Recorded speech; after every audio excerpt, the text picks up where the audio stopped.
Hello guys and welcome back to another faction overview guide for the Lord of the Rings Total War mod. Today we will be covering the Dwarves of Ered Luin over in the Blue Mountains. And with all the faction guide videos, we'll be going over 4 main criteria: the initial provinces and starting locations, the initial army you start with, the economy of the faction, and then lastly just some early expansion tips that I have for the faction itself on things you can do or not do, just depending on how you want to play and how you want to progress your campaign. But let's just dive on into the first one, and that will be the initial provinces and starting locations, which, as the Dwarves of Ered Luin, you only have one.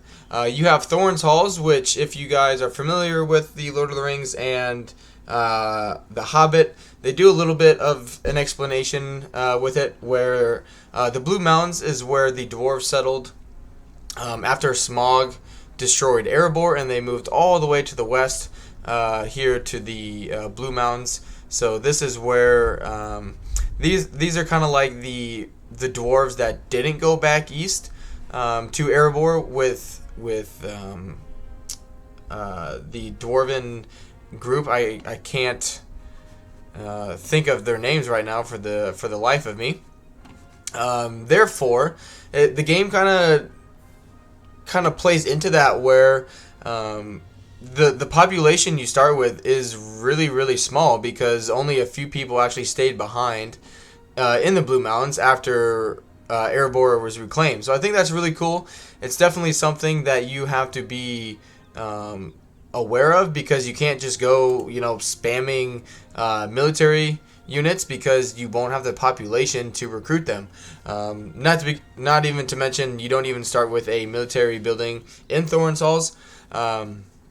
So it's cool from that perspective, how the modding team has taken that into consideration and actually put that sort of movie and book aspect into the mod itself, and makes you kind of deal with that as the player. So I think that's really cool. In terms of like the starting location, the Dwarves of Ered Luin have arguably the safest spot in the game. They are in the far left corner. If you look up here on the map, they're in the far left corner. The only real threat you'll have is if you decide not to do the allied script, because then obviously you can be at war with the elves to the south and the free peoples. But I feel like most people are going with the allied script. So with that in mind, that's what the video is kind of going to be geared towards, is playing with the allied script on.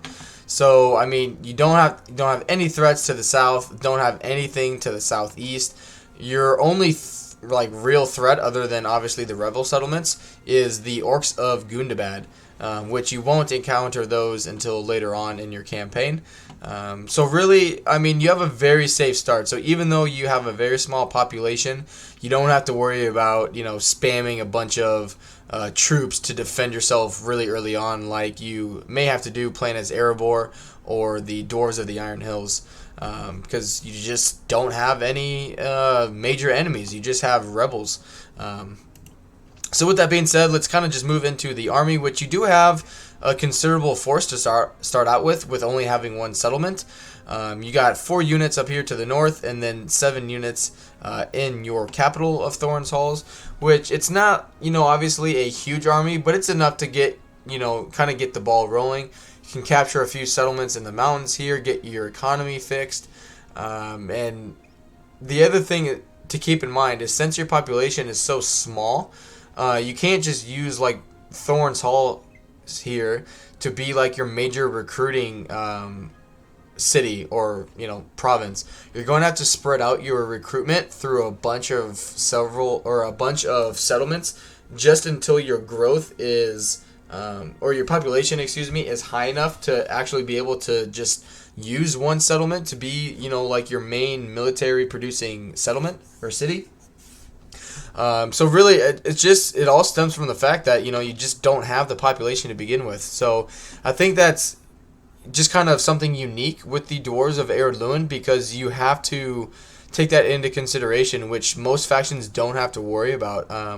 Most factions have a settlement or even their capital being, have a couple thousand, if not tens of thousands of population, where as soon as you get your military buildings built and the infrastructure laid, put in place, you can just start recruiting troops. You don't have to worry about your population dipping below 400, which is 400 is the lowest it can go. So yeah, it's just something to keep in mind. Once you start, expanding a little bit, keep a eye on your population within your cities, because it can be kind of troublesome later on in the campaign where you're fighting the Orcs of Gundabad or even some of the rebel settlements yet, where you need the troops but you don't have them because you spammed all you just don't have the population to create those units. So just kind of keep your head on a swivel in regards to that. The other thing with the small population also kind of leads us into the economy, which I know we're kind of going through this video fast, but really with the Dwarves of Ered Luin, there's just not a whole lot to talk about, just because they don't have a lot of tools at their disposal right away. Right away, and that's okay. It's not that it's a bad faction. It's just a difference.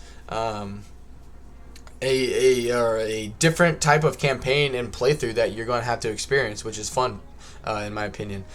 So with their economy, they obviously dwarves and mines. I've said that in all of the faction guide overviews so far, but dwarves and mines.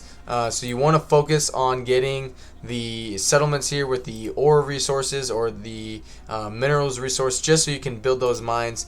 If we look here, even at Thorn's halls, the construction queue, Chamber of Commerce, will help your trade and tax income. You have roads that will help increase your trade income. You can get ports that will also help improve your trade, and then various buildings that will also increase your income. Your military building, I believe your forge, will also increase your income bonus by 40%. And then you also have the clan headquarters building, which, if you look at the description here, it helps your trade income, your income from mining, and your tax income bonus. Just have to be on the lookout for the negative 15% public order effect. So obviously here at 240%, if we are at tier 4 here to build this building, we could justify that.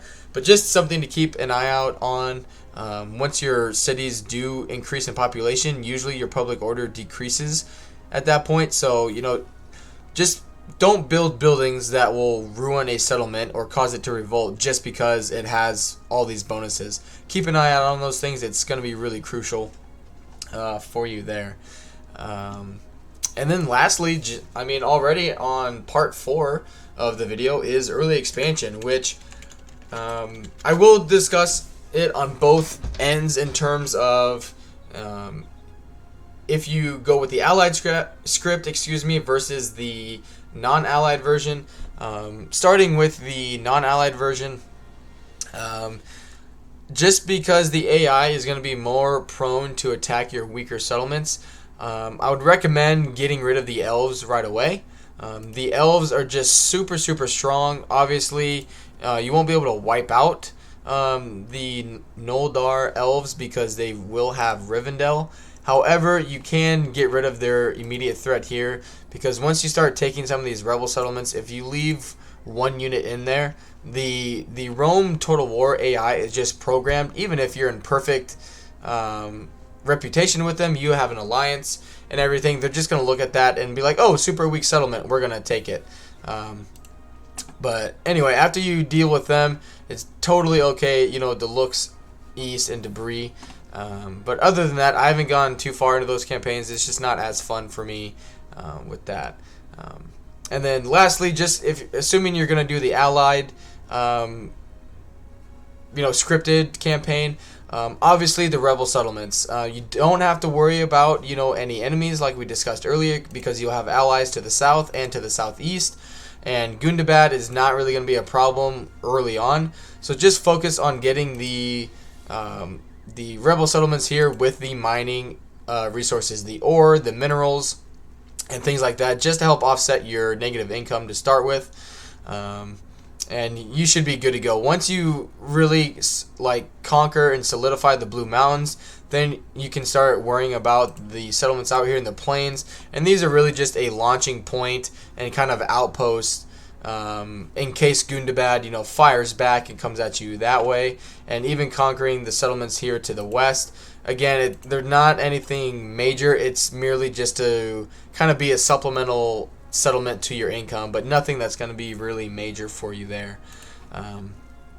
But I mean, really, that there's not much else to go through. It's just a different type of campaign where really your initial struggle and big struggle for a good portion of your campaign is just the lack of population.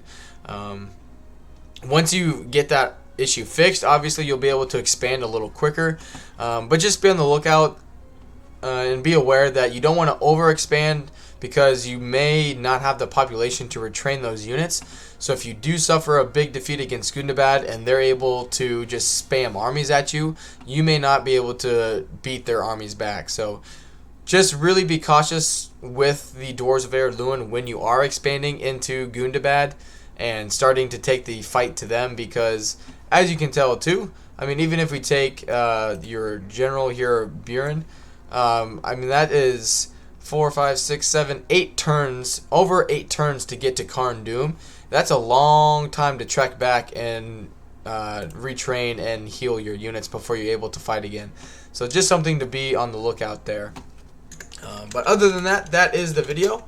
Don't forget to leave a like and subscribe if you have not already. And don't forget to check out the other faction guides and unit guides that I have made for the mod so far. And with that being said, be safe and stay healthy, and I will see you guys again soon. Bye.